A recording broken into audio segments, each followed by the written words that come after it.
Okay, on to the next Skip the Line reaction, man. I'm actually getting these out to you a little bit earlier because there are so many. I thought you guys would appreciate that they're actually coming sooner than the actual weekend itself. So I'm going to try and get a couple of them out to you this week. We see how we go. Alright, so if I'm able to get them all out before the weekend, that's great, because then you get to watch them earlier.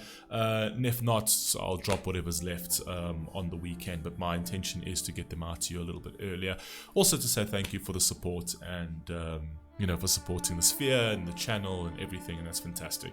I appreciate that. And for anybody who wants to join the Sphere, link is in the pinned comment.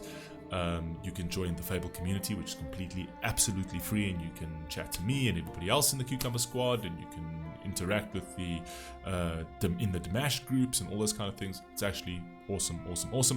And you can join the Sphere for a very small fee per month, and you'll get extra content that'll be dropped there every single day. There'll be additional content there, and there's already a lot of content there as well. So you can take a look at that. Now, what are we here for? We're here for Dimash Qudaibergen No official video. Apparently I haven't done this. I've been told that I have not done this one. Specifically, I remember the song No, but they say I haven't done the official video. But before we even get into that, the reason I'm going to be dropping this today is because it's Dimash's birthday today, man. And my wife's birthday is actually on Sunday, which is, they're on the same month. They share the same star sign. Well, my wife's more thing about star signs. I'm not so mad about the star sign story, but that's for another day. So happy birthday, Dimash! Happy birthday to this genius. If he ever does get to see this, I actually hope he has a super awesome day. Know that I'm one of your biggest fans. I've done about 150 of your videos. I expect, fully expect, and this is a complete narcissistic, selfish thing of me, to be on a billboard in Kazakhstan. When I visit Kazakhstan for a holiday next, I expect to be on a bus at least, right? On a big double-decker bus, I expect to be on, right? Next to Dimash, not by myself, no, because we can't, I'd be nothing without the man, right? The reason you people know me is because of him, right? But at the very least, next to Dimash. I want this, that kind of put. I mean, so anyway, I expect to be on a bus next time, right? Because I'm one of your biggest fans, dude. I absolutely love this man. I hope you have a super awesome birthday with your family, man. Let's get into this. Let's see what I haven't seen. Let's go.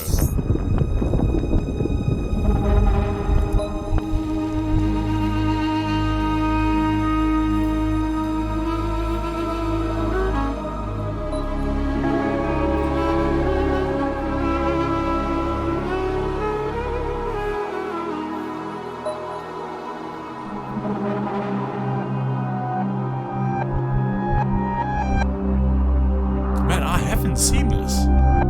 How have I not seen this?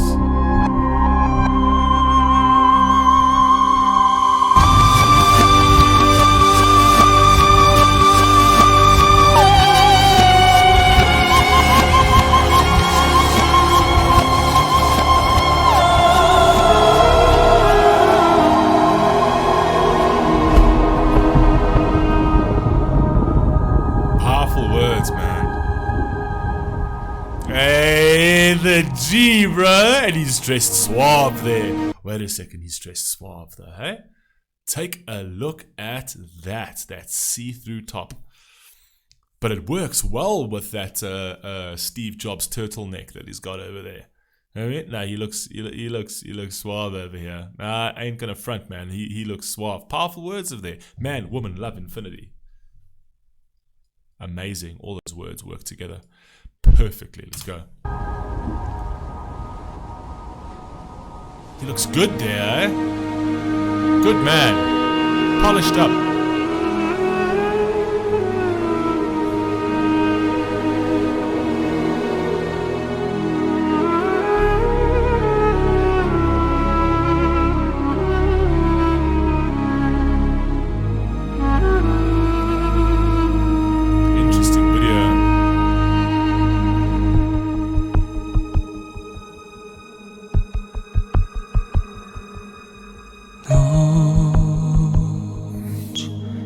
I have heard the song, obviously. I know this song. Мы с тобой два беглеца, убегаем от себя. Я слышу шорохи, шаги, нежный шепот вопреки. Я не чувствую земли, лечу. Знай, у любви на небе есть причал. Дай твое сердце. God damn, I love contemporary dancing. Oh my god. It's like, I can't. It is my favorite form of dancing. It's just so incredibly poetic, man. It is literally a language. I was just about to say shit you not, but I shit you not. It's like a language, right? And it works so well with Dimash's music because the majority of Dimash's music is storytelling, and that's where the actual the contemporary dancing just fits like a glove. Like a glove. I love the whole idea of this desert and this desolate and there's nothing there to distract you. There's no materialistic things. There's no modern day nothing, right? He's basically trying to imply that love is primal. It goes all the way back. It's a primal thing that we feel between a man and a woman, right? It is primal. It is something that exists even in the depths of despair, even when there is nothing there to nourish you, no water, no food, no nothing. Love is nourishing itself. It fills up even the most emptiest of spaces, right? So it's just beautifully done. And even the movements that play into it, they've played into this primal movement where it's very sort of primitive and caveman-ish, right? There's no real direction to it, but that is what love is, right? There's no real set formula to love, right? It is very, very unique to the individuals in that space. And this is what they're trying to actually paint in this piece. And he's obviously singing the song. You know, but he's basically narrating this dance like a Morgan Freeman. I mean, let's go. Твое сердце в руки взять, встречай. Знай, у влюбленных два крыла. В небе бьют колокола любовь. Well, I haven't seen this video. Рвет сердца. Край засыпает без тебя. У меня в гостях мечта. Твои глаза.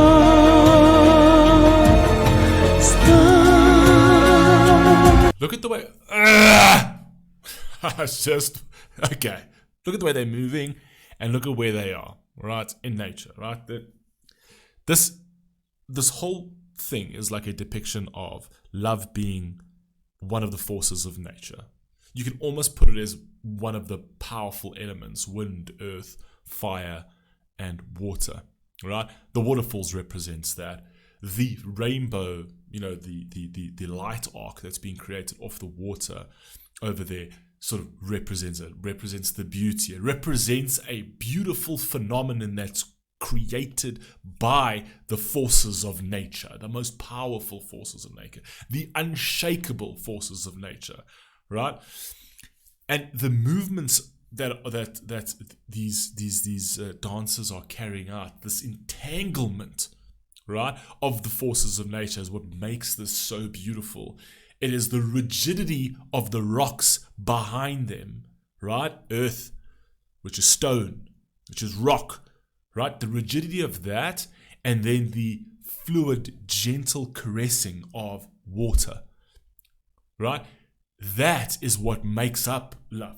It's like that's that power. It's like that rock representing one of the people, and then it's that water. There's always these, they keep on saying that, the opposites attract in love, and to a certain degree, maybe, but I tend to feel that is it's an argument that's not really correct. I kind of find that the majority of it's, I think opposites attract in the initial phases of any sort of love situation, but I don't feel it's one of those things that keep people together. I feel that what keeps people together is it's more of birds of a feather flock together, because you need to be with someone who's very much like you to a certain degree, not to have all of your interests, but very much like you, fundamentally like you. If you're going to be with somebody and live with them for the longevity, and they're fundamentally different to you, and they're fundamentally opposed to you, right? Then that's 9 times out of 10, that's not going to work.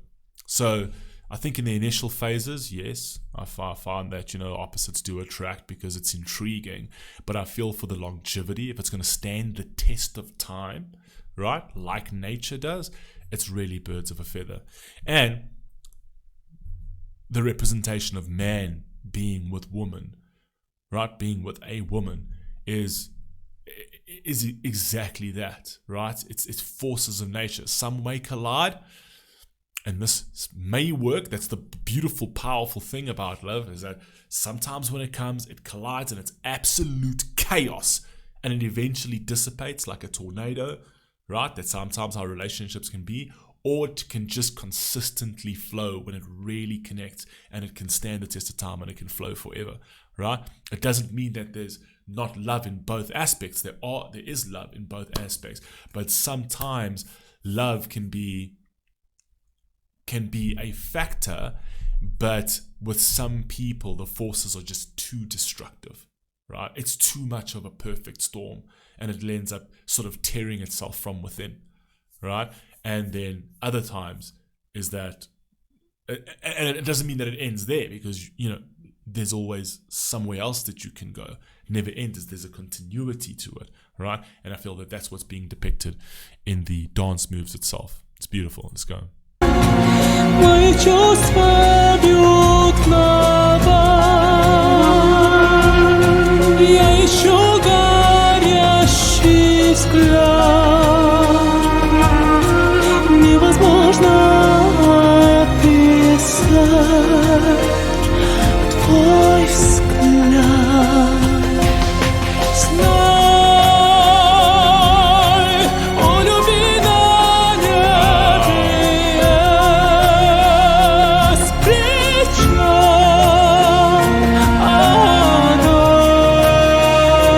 Отдай твое сердце в руки взять. Встречай,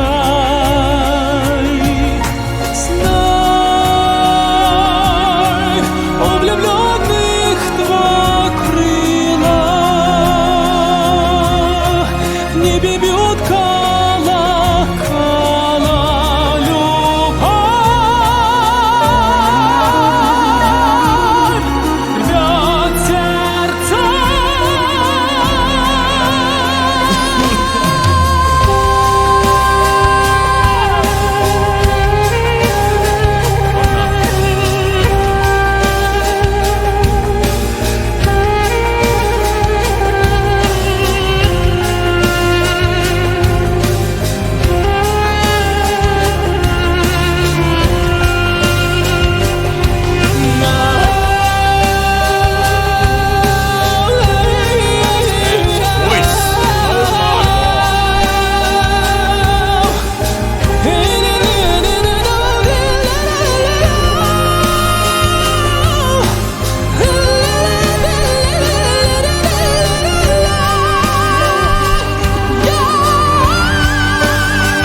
What did I say about the connection to Mother Nature's elements? Right? What did I say about that? Look at how they're playing into every single element. Water, earth, fire, and wind. It's actually incredible. It's this depiction of love being as powerful as those forces. Right? And those forces can be unbelievably destructive, and yet they can also be unbelievably beautiful. At the end of the day, those forces make up this world. You can't not have them. They're fundamental to our existence, as is love. But it's not to say that love is not something that can tear humanity apart. It can. It can. Love can be painful. And that's what they're trying to depict over here. Let's go.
Absolutely love the representation of, them running towards each other and then sort of like just combusting into one, because that's what it's supposed to be, right? You actually become one. That's what, when you actually get married, that's the idea of marriage, is that you become one union, right?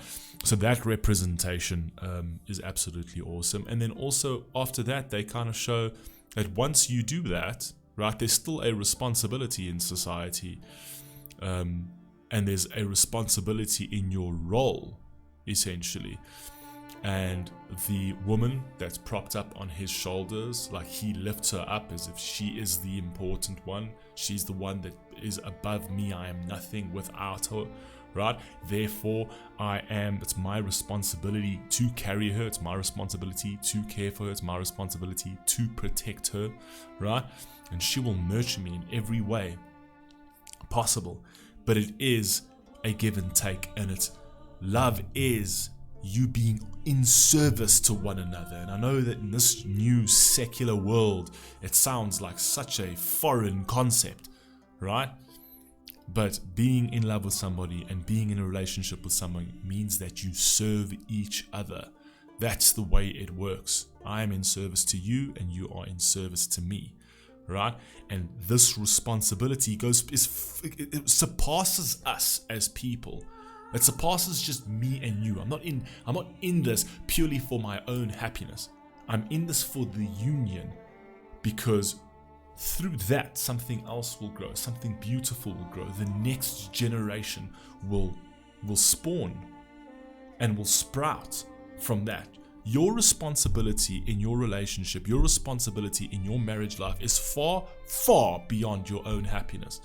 There is so much more to your responsibility and your role in a marriage. It's not predicated on just your happiness alone. It's predicated on that union, that then something grows out of that union to grow something better and more beautiful for the world that can consistently replicate that. Anyway, let's not get too philosophical yet again. I love you all. Please stay safe, stay healthy. I'll catch you in the next one. Peace.